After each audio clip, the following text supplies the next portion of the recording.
அனைவருக்கும் வணக்கங்க. இன்னைக்கு என்ன காணொலி அப்படின்னா, வைகாசி விசாகத்தை பற்றின ஒரு சிறிய காணொலி தான். நம்ம வாழ்க்கையில நிறைய பிரச்சனை கஷ்டத்தை நம்ம பார்த்துருப்போம். என்னதான் நம்ம பெற்றவங்களா இருந்தாலும் நம்ம அவங்க கிட்ட போய் சொன்னாதான் அவங்களுக்கு புரியும் நம்ம இந்த கஷ்டத்துல இருக்கிறோம் அப்படின்னு சொல்லிட்டு. ஆனா நம்ம முருக கடவுளோட பாதத்தை மட்டும் பற்றிட்டோம் அப்படின்னா நம்ம அவர்கிட்ட சொல்ல வேண்டாங்க. நம்ம மனசுல நினைச்சாலே போதும். நம்ம வாழ்க்கைக்கு தேவையான அனைத்து விஷயங்களையும் அறிஞ்சு நம்மளை ஒரு தாய் போல தந்தை போல அரவணைத்து நம்ம வாழ்க்கையை மேம்படுத்தக்கூடிய ஒரு தெய்வம் இருக்குது அப்படின்னா அது நம்ம முருக கடவுள் தாங்க. அப்பேற்பட்ட அந்த கருணாமூர்த்தி அவதரித்த ஒரு திருநாள் தான் இந்த வைகாசி விசாகம். ஆனா தன்னைக்கு நம்ம முருகப்பெருமாள் கிட்ட நம்ம என்ன கேட்டாலுமே அவர் வாரி வாரி வணங்குவார். நம்ம எதுவுமே கேட்க வேண்டாங்க, அவரோட அருள் மட்டும் போதும்னு சொல்லிட்டு அவர் பாதத்தை பற்றி அந்த நாள்ல விரதம் இருங்க. கண்டிப்பா நம்ம வாழ்க்கைக்கு தேவையான அனைத்து விஷயங்களையும் அவர் செஞ்சு தந்துருவாருங்க. முருகர் இந்த பூமியில எதனால அவதரிச்சார் அப்படிங்கிறது நமக்கு எல்லாத்துக்குமே தெரியும். இருந்தாலும் நான் ஒரு சின்ன ரீகேப் பண்றேன். இப்ப சூரபத்மன் அரக்கன் என்ன பண்றாரு அப்படின்னா, பிரம்மா கிட்ட இருந்து பெரிய தவமெல்லாம் இருந்து ஒரு பெரிய ஒரு வரத்தை வாங்கிடுறாரு. சிவபெருமானோட சொந்த சக்தியிலிருந்து வர குழந்தைனால மட்டும்தான் எனக்கு அழிவு வரணும் அப்படின்னு ஒரு வேண்டுதலை வாங்கி கையில வச்சுட்டு முனிவர்களை தேவர்களை எல்லாத்தையும் இவர் குடும்பப்படுத்த ஆரம்பிச்சிடுறாரு. அப்ப அவங்க இவர் பண்ற குடும்பம் தாங்க முடியாம இவங்கெல்லாம் போய் சிவபெருமான் கிட்ட முறையிடுறாங்க. அப்ப சிவபெருமான் என்ன பண்றாரு, தன்னோட நெற்றிக்கண்ணில இருந்து 6 தீப்பொறிகளை உருவாக்குறாரு. அந்த தீப்பொறி உருவான நாள் தான் இந்த வைகாசி விசாக நட்சத்திரம். அந்த தீப்பொறி தான் நம்ம முருக கடவுள்.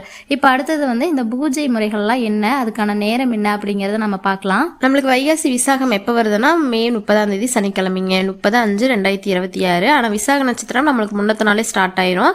பௌர்ணமி நம்மளுக்கு சனிக்கிழமை அன்னைக்கு ஆஃப்டர்நூனுக்கு மேலதான் வருது. இப்ப நட்சத்திரமும் திதியும் கூடிய டைம் எதுன்னு நீங்க பாத்தீங்கன்னா கரெக்டா 12 மணிலிருந்து 1:20 வரைக்கும் நம்மளுக்கு பௌர்ணமியும் திதியும் சேர்ந்து வர டைமிங் இருக்குதுங்க. இந்த டைம்ல இந்த படையலெல்லாம் போட்டு சாமி கும்பிட்ற வழக்கம் இருக்கிறவங்க இந்த டைமிங் யூஸ் பண்ணிக்கலாம். அதே மாதிரி காலையில ஒரு நேரம் மட்டும் விரதம் இருக்கிற நினைக்கிறவங்க இந்த 1:20 நீங்க விரதத்தையும் முடிச்சுக்கலாம். அதே மாதிரி இப்ப விரதம் இருக்க முடியாதவங்க இருப்போம். அதாவது இந்த பெண்கள்னா மேக்சிமம் இந்த 3 நாள் பிரச்சனை இருக்கும். அப்படி இல்லைன்னா வேற ஏதாவது தீட்டு சம்பந்தமா இருக்கிறவங்க, அப்படி இல்லை அப்படின்னா வேற ஏதாவது உடல்நிலை பிரச்சனை காரணமா என்னால் இருக்க முடியாது, சாமி கும்பிட முடியாது அப்படின்னு நீங்க நினைச்சிருக்கலாம். மேபி அதுக்கு வேண்டி நீங்க வருத்தப்படணும்லாம் அவசியம் இல்லை.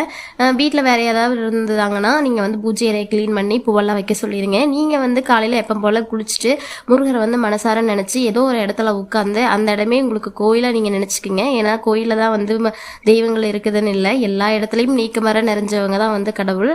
நீங்கள் ஏதோ ஒரு இடத்துல அமைதியாக உட்காந்துட்டு கண்ணை மூடி நம்ம முருகரோட நாமத்தை ஜெபம் பண்ணிட்டு அந்த இடத்துல நீங்கள் முருகர் உங்கள் கூட இருக்கிறதா நீங்கள் ஃபீல் பண்ணி நீங்கள் கந்தசஷ்டி கவசம் பாராயணம் பண்ணுங்க. கண்டிப்பாக உங்களோட வேண்டுதலை முருக கடவுள் நிறைவேற்றி தருவார். இப்போ விரதம் இருக்கிறவங்க என்ன பண்ணலாம் அப்படின்னா, இப்போ நம்ம 30ஆம் தேதி விரதத்தை ஸ்டார்ட் பண்ணுவோம் காலையில் நேரமே. அப்போ நம்ம பிரம்ம முகூர்த்த வழிபாடு ரொம்ப சிறந்ததுங்க. காலையில் எந்திரிச்சதுமே தலைக்கு குளிச்சிடணும். தலைக்கு குளிக்க முடியாதவங்க நம்ம மேலுக்கு குளிச்சுக்கலாம், ஒன்றும் பிரச்சனை இல்லை. ஒரு 4:30 5:30 மணிக்குள்ளையாவது நம்ம குளிச்சுட்டு சாமி படத்தையெல்லாம் கிளீன் பண்ணி பொட்டு துண்ணூரெல்லாம் வச்சு பூ அலங்காரம் எல்லாம் பண்ணணும். வேல் இருந்ததுன்னா கண்டிப்பாக வேலுக்கு பூஜை பண்ணுங்க. ஷட்கோணு கோலம் போட்டு 6 தீபங்கள் ஏற்றி நெய் தீபம் ஏற்றுங்க. முடியல அப்படின்னா நம்ம எண்ணெயிலே நம்ம தீபம் போட்டுக்கலாம்.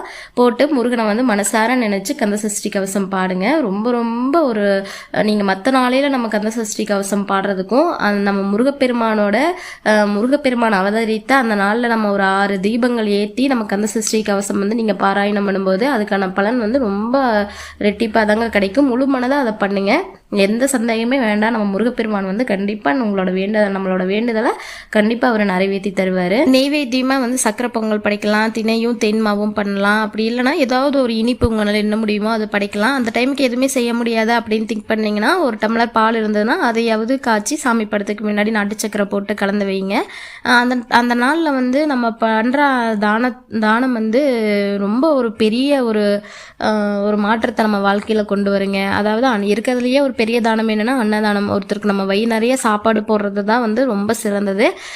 நம்மளால முடிஞ்சதுன்னா நம்ம அன்னதானம் பண்ணலாம். அப்படி முடியல அப்படின்னா இது ரொம்ப வெயில் சீசனாக இருக்கிறதுனால குறைஞ்சது நம்ம ஒரு மோர் தானமாவது கொடுக்கலாம். இல்லை அதுவும் என்னால் முடியாது அப்படின்னா ஒரு 6 பேத்துக்கோ 3 பேத்துக்கோ இல்லை யாரோ ஒருத்தருக்காவது நம்ம சாப்பாடு வாங்கி கொடுக்கலாங்க. இது நம்ம லைஃப்பில் ரொம்ப தடைகள் அதிகமாக வருது, இல்லைன்னா பித்ருதோஷங்கள் இருந்ததுன்னா நீங்கும்னு சொல்கிறாங்க. குழந்தை வர வேண்டி நம்ம இருக்கிறவங்களுக்கு இந்த நாள் ரொம்ப சிறந்த நாளுங்க. அது மட்டும் இல்லாமல் நம்ம வாழ்க்கையில் எந்த ஒரு பிரச்சனை இருந்தாலுமே முருக கடவுள் கண்டிப்பாக அதை அழித்து நம்ம வாழ்க்கையை மேம்படுத்துவார். இதில் நம்மளுக்கு எந்த ஒரு மாற்று கருத்துமே வேணாங்க. பாய்ங்க. அடுத்த வீடியோவில் மீட் பண்ணுற முருகாச்சரணம்.